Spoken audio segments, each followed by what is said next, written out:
आज जिस बीमारी के बारे में हम आपको बताने जा रहे हैं उसका नाम है निमोनिया।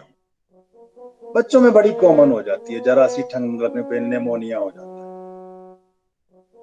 गांव में इसको कहते हैं पसलियां चलना, क्योंकि सीने में से खरर खरर की ऐसे करके आवाज आती है, सांस लेने में परेशानी फील होती है। ठीक है, difficult in breathing, pneumonia. Pneumonia, सबसे पहले हम इसके कॉजेटिव ऑर्गेनिज्म का बात करेंगे। तो जिससे निमोनिया फैला करता है उसका नाम है स्ट्रेप्टोकोकस न्यूमिनेई।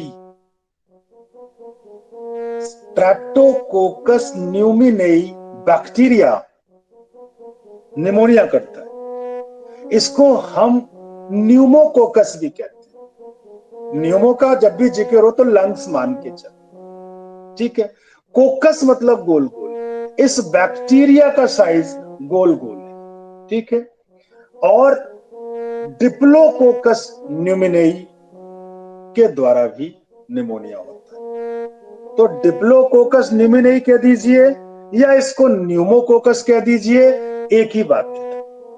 एक और इसके साथ में बैक्टीरिया मदद करता है इस बीमारी को फैलाने में, हीमोफाइलस इन्फ्लुएंजाई, क्योंकि इसमें इन्फ्लुएंजा होता है। तो ये बैक्टीरिया इस निमोनिया को कर रहे हैं। ये सीधा लंग्स के अंदर जाते हैं, नाक के द्वारा गए, लंग्स ट्रैकिया में पहुंचे, ब्रोंकाई में पहुंचे, लंग्स में पहुंचे। लंग्स में छोटे छोटे से एयर सैक्स होते हैं जिनको एल्वियोलाई कहते हैं, वहां पर जाके इन्फेक्शन कर और वहां उनमें फ्लूइड कलेक्ट हो जाता है एल्वियोलाइज में।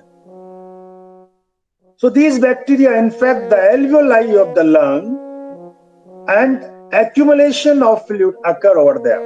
ठीक है, फ्लूइड कलेक्ट हो जाता है एल्वियोलाई में, ब्रोंकियोल्स में भी कलेक्ट हो जाता है, जिसकी वजह से सांस लेने में बहुत प्रॉब्लम हुआ करती है, यानी सीवियर डिफिकल्टी इन ब्रीदिंग।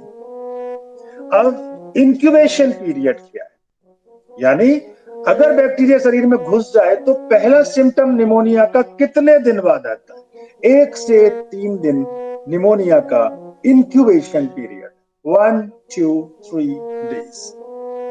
अब बात आती है कि ये फैलता कैसे, ठीक है। इसे एपिडेमोलॉजी कहिए या मोड ऑफ ट्रांसमिशन कहिए, इसके फैलने का तरीका। अगर किसी को निमोनिया है, वो आपके पास छींक दे, अपनी छींक का प्रिंट आउट आपके चेहरे पे आसपास निकाल दे, तो ये फैल सकता है। इसको हम कहते हैं ड्रॉपलेट इंफेक्शन। अगर उस बंदे का चश्मा आपने लगा लिया, उसके यूटेंसिल्स यूज किए, उसका टॉवल यूज किया, अगर वो भी अपने नोजी साफ कर रहा है, आपको भाई साहब जरा रुमाल देना, गाल साफ करना है? ओहो भाई, उस रुमाल को काहे को लोगे, लेना मत, गलत चीज है। तो ये उस कंटामिनेटेड आर्टिकल से भी निमोनिया हो सकता है। साइन एंड सिम्टम क्या है बेटे? सिम्टम वो होता है जो मरीज जाके डॉक्टर को बताए। कोई मरीज डॉक्टर साहब के पास पहुंचा, अपनी बीमारी बताई, डॉक्टर साहब सुबह से बुखार है, सिर में दर्द है, दस्त भी हो रहे हैं और पेट में ऐसे घुमड़ घुमड़ हो रहा है। व्हाट इज दिस घुमड़ घुमड़, यू नो? तो ये चीज डॉक्टर को अपनी लैंग्वेज में लिखना है, तो वो साइन हो जाएगा क्रैम्प, क्रैम्प इन एब्डोमेन, वो अपने शब्दों में लिखेगा। तो what ever the feeling patient have discuss with doctor means the feeling of patient told by the patient to the doctor is called symptoms, and on the basis of these symptoms doctor decide what the signs are for the actual disease.